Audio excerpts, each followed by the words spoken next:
Bienvenidos a nuestro primer podcast, Emprendementes. Nosotros somos un grupo compuesto por Yugao G. Francis del Carmen y quien les habla, Willy de la Rosa. En el día de hoy vamos a hablar del libro Pedro Páramo, de Juan Rulfo.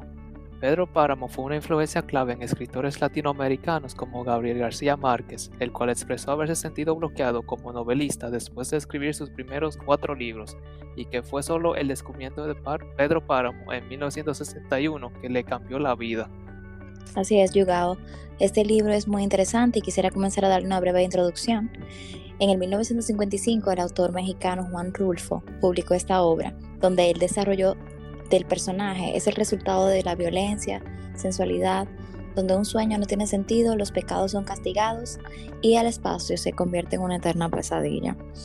Pero Pedro Páramo es más que una novela, porque hablan de un nivel de verdad dentro de la experiencia humana y nos cuenta la historia de un joven que busca encontrar su pasado y el cual se hace preguntas como qué sucede cuando morimos, importan las decisiones que tomamos en la vida, hay una redención, es decir, hay una salvación.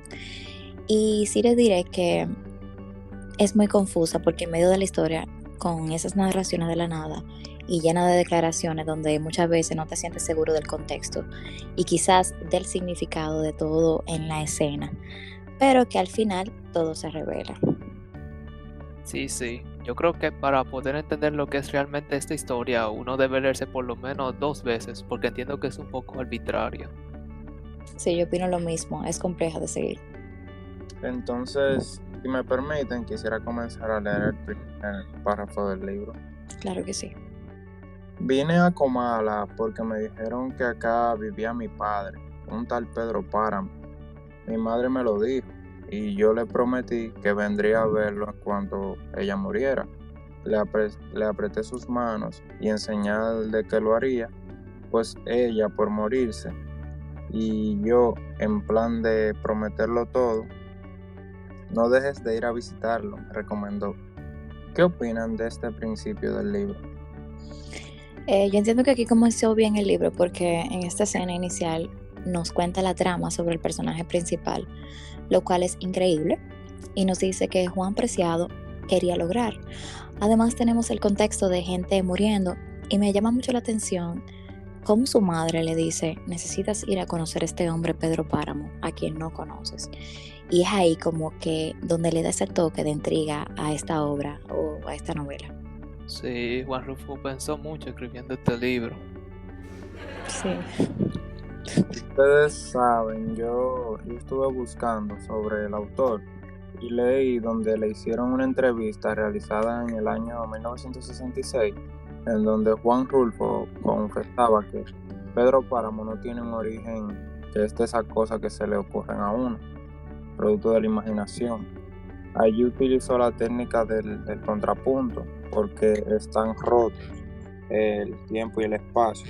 Es decir, los personajes son todos los muertos y los muertos no ocupan lugar en el espacio ni en el tiempo, quizás ni en la misma conciencia. Podría haber sido una novela explícita, pero el tema no se prestaba para ello y hubo muchas razones que obligaron al autor a no interferir en varios aspectos de la obra. Las cosas absurdas no son para discutir si están o no dentro de la lógica. Y tú sabes que algo que me parece muy interesante de este libro es que está lleno de sucesos o eventos sobrenaturales en toda la historia, desde el principio. Y es algo que me confunde por el hecho de que no se sabe a ciencia cierta si Juan Preciado está ya muerto cuando llega a Comala o si muere al fin de la primera mitad de la novela. Lo que yo entiendo que es importante es que en su estado de mente él pensaba o creía que estaba vivo. Además, en su viaje a Comala, entiendo que el escenario de esta novela es literalmente un pueblo fantasma, en donde cosas espeluznantes suceden después del anochecer. Se escuchan gritos horribles, conversaciones regulares y canto. Y se da cuenta de que con la mayoría de personas que habla están muertas. Entonces el pueblo está poblado por almas errantes que no pueden llegar al cielo. Sí, yo diría que esto sería un buen libro para leer en Halloween. Exacto, por eso es que muchas personas interpretan que Comala, del pueblo que se habla en la historia, es un purgatorio. Y una pregunta, ¿qué es un purgatorio? Eso es para los católicos un lugar o un estado de gran sufrimiento espiritual, es decir, de esas personas que por alguna causa mueren y no se confiesan y están llenos de pecado, algo así. Pero quería decirle que me gusta mucho una línea del libro donde dice, el camino subía y bajaba, sube o baja según se va o se viene. Para el que va, sube, para el que viene, baja. Lo que me da a entender que Comala era una ciudad que cuando entrabas ahí tenías que abandonar todas tus esperanzas. Es como la sensación de algo que ves, pero que no es así. Y aquí en la historia de Pedro Páramo, los que entraban a Comala les era difícil irse. Y como que va creando una especie de tragedia y no sé, como que lo veo así porque se manifiesta el mal. Exacto. Al principio él como que solo trata de averiguar quién está vivo y quién está muerto, como si fuera una pregunta normal, preguntar como que, hey, tú estás muerto, o hey, tú estás vivo, a una mujer que anda por la calle. Exacto. En una parte del libro, mientras Damiana Cisneros llevaba a Juan a su casa, le contaba cómo el pueblo se llena de ecos, voces que no se desvanecían. Entonces ella reconoce que las voces pertenecían a Fantasma y cuenta cómo el fantasma de su hermana Sistina había suplicado recientemente a Damiana que orara por ella. Entonces yo entiendo que hay mucho sobrenatural en esta historia y saltos temporales. Hablando de eso, es muy importante saber que esta obra se divide exactamente en 66 secuencias para poder analizar su análisis de tiempo. En cada secuencia hay una delimitación de tiempo narrativo para más exactitud del mismo, lo que en esta novela se hace alusión a 3 tipos de pasado. Un pasado remoto, aquí es donde se narra parte de la vida de Pedro Páramo durante su infancia. Un pasado intermedio, en este pasado compromete su juventud. Y el último pasado, que es el más reciente, donde se narra su vida adulta. También se puede apreciar en la historia que narra la vida de uno de sus hijos. Otro tema que yo siento que es importante es el tema de la psicología. En el tema de la psicología en este libro me parece interesante debido a que uno de ellos es Juan Preciado, que es el personaje principal. Él es impulsado por una promesa que le hizo a su madre de ir a buscar a su padre y hacerle pagar por abandonarlos. Después de su muerte, él se convierte en un medio para entrar en contacto con un pasado perdido. Gracias a esto, él encuentra todo tipo de información sobre su padre y sus muchas amantes, además de que se encuentran los otros fantasmas y gracias a eso, él hace sus conversaciones con ellos. Otro personaje es Dorotea, que es una mujer que trabajaba para Miguel Páramo, el hijo de Pedro Páramo. Cuando ella estaba viva, Dorotea deseaba mucho tener un hijo, pero no pudo, incluso en sus sueños. A ella también le ponen un apodo, la Cuarraca, debido a que ella suena loca, está discapacitada y es indefensa en la comunidad. Todo esto hace que Dorotea se sienta como una falla, como madre y como mujer. Pero cambiando de tema, ¿ustedes pudieron notar alguna infidelidad? Sí, la infidelidad que pudimos notar pasó por distintas variantes y se puede decir que se hizo más real cuando el amor de Pedro Páramo es comprendido. Al Pedro no recibir ese amor de su añorada Susana, pues busca crudamente satisfacerse con su sirvienta, que claramente no puede negársele debido a que él es dueño y señor de todo. Y era mucho más fácil conseguir a estas mujeres debido a la gran influencia que él poseía en ese pueblo, ya que era un terrateniente en esa zona. Entonces pregunto, ¿en esta novela de Pedro Páramo había alguna manifestación sincera? ¿Alguien sintió amor? Yo creo que sí, porque a pesar del pésimo general de la novela sobre el amor, yo sí entiendo que hubo manifestación de amor en algunos personajes. Pondré el ejemplo de dos y comenzaré por Juan Preciado, que como sabemos va a Comala a cumplir el último deseo de su madre y da sentido a los recuerdos que ella le contaba. Su viaje es una peregrinación en honor a su madre que amó y lleva una foto con ella en el bolsillo pegada al corazón, que de toda forma que tú leas eso simboliza ese amor. Y el otro caso es el amor posesivo de Pedro, pero este hiere profundamente a las mujeres de su vida. Su crueldad muestra cómo el control y la propiedad son incompatibles por un amor genuino, porque él era muy ambicioso. Y un ejemplo claro fue su relación con Susana San Juan. Como ya sabemos, la única mujer al que él cree que amó de verdad. Primero Pedro explota y oprime sin piedad a Susana para convencerla, de que se case con él. La trata como una propiedad y hace negocio con el padre de ella por una casa a cambio de ella. Y entiendo que conceptualizan el amor como control y posesión en lugar de un acuerdo recíproco basado en sentimientos genuinos. Tanto Pedro como su padre la aterrorizan y aún así esperan que ella le devuelva el amor, una verdadera esclavitud.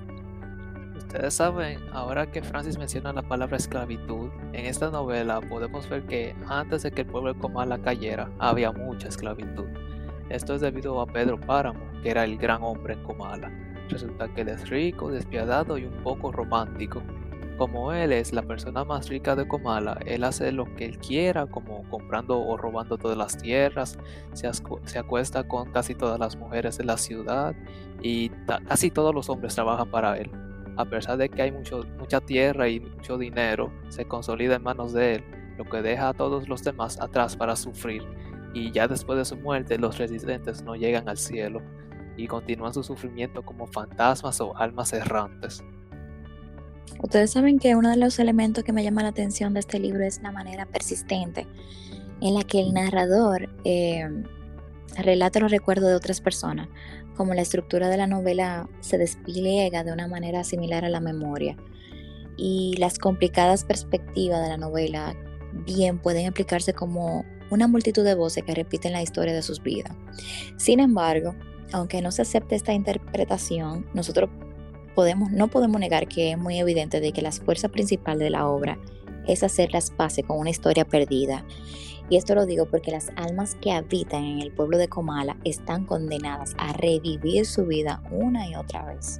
Es como una actividad bastante deprimente porque contrasta con la esperanza de Juan, que revivió algo maravilloso cuando llegó al pueblo.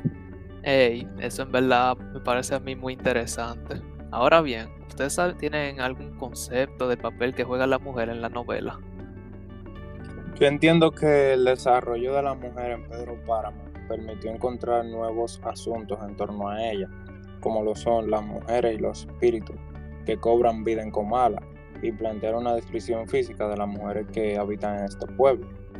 Con este contexto se relacionaron aspectos referentes a los roles que las mujeres cumplen, como lo son la maternidad, vista desde la perspectiva de Dolores Preciado, convertida en la mujer subyugada y humillada, ejemplo de las mujeres que experimentan el sentimiento de ser madres, y la amistad que prevalece aún después de la muerte, como lo plantea Dubiges Diada, encontrando aquí a la mujer en su rol de amiga, confidente y cómplice. La mujer se ve envuelta en temas que tocan las fibras que mueve la sociedad, como es el amor, el cual se transforma en locura y delirio, presentando a Rulfo a partir de Susana San Juan. La inocencia es un factor importante que ayuda a significar la integridad femenina, pero esta se ve opacada por las sombras de la perdición. Cambiemos un poco de tema. Ya para sintetizar un poco este podcast, ¿ustedes pudieron identificar el lenguaje utilizado en esta novela? Sí, el lenguaje utilizado en Pedro Páramo es interesante, ya que salta de un narrador a otro, de un lugar a otro, de un tiempo a otro y viceversa. Ese tipo de narración ayuda a poner lo mágico en el realismo mágico, pero honestamente yo lo encontré un poco confuso. Yo no te voy a mentir, a veces yo tuve que leer algunas oraciones más de una vez para ver si yo me salto una oración, porque en verdad hay muchas partes que no tenían sentido o yo no entendía nada. A mí me pasó igual. Pero ya de manera para concluir ese podcast, me gustaría saber algo que le llamó la atención de esta novela. A mí lo que más me impactó de este libro es que está lleno de muertos, asesinatos, almas que no han descansado en paz, personas que entienden que no merecen el perdón de Dios, es decir, que juzgan por los hechos de algunos de los personajes, un pueblo abandonado pero lleno de gente, ha sido de esas historias que a mí me gustó, que para mi gusto yo no la volvería a leer, pero que no me arrepiento porque de verdad es muy diferente. ¿Y tú, Willy? Lo que más me gustó y me llamó la atención de esta novela es lo original y auténtica que ella es, además del gran estilo que posee. Es una novela que refleja el realismo mágico de una manera muy interesante. Pedro Páramo trata literalmente entre la vida y la muerte. Cuando Preciado llega a Comala en busca de su padre, Páramo, él descubre que Comala es un pueblo fantasma, donde todo lo que se mueve a su alrededor es tiempo muerto, incluyendo también a su padre. ¿Y tú, Yugao? Bueno, para mí la parte que más me impactó fue la actitud y cómo se comportaba Pedro Páramo. Esto es debido a que a pesar de él ser rico y despiadado, él tenía un lado para el amor. Hay algunos flashbacks que nos muestran la infancia de Pedro, cuando él está soñando con la chica que él estaba enamorado, quien era Susana. Incluso a lo largo de sus épicas sesiones de mujeriego, Pedro nunca olvida a Susana y siempre piensa en ella, además de que pasa mucho tiempo buscándola. Ya cuando ella muere, esto lo hace muy triste y él se decepciona. Qué romántico, Yugao. Sí. Bueno, hasta aquí ha sido nuestro podcast. Le agradecemos a todos nuestros oyentes por haber tomado un poquito de su tan valioso tiempo y haber escuchado nuestro podcast. Espero les haya gustado y puedan sacar cosas positivas de esto. Un abrazo, se les quiere. Bye. Bye.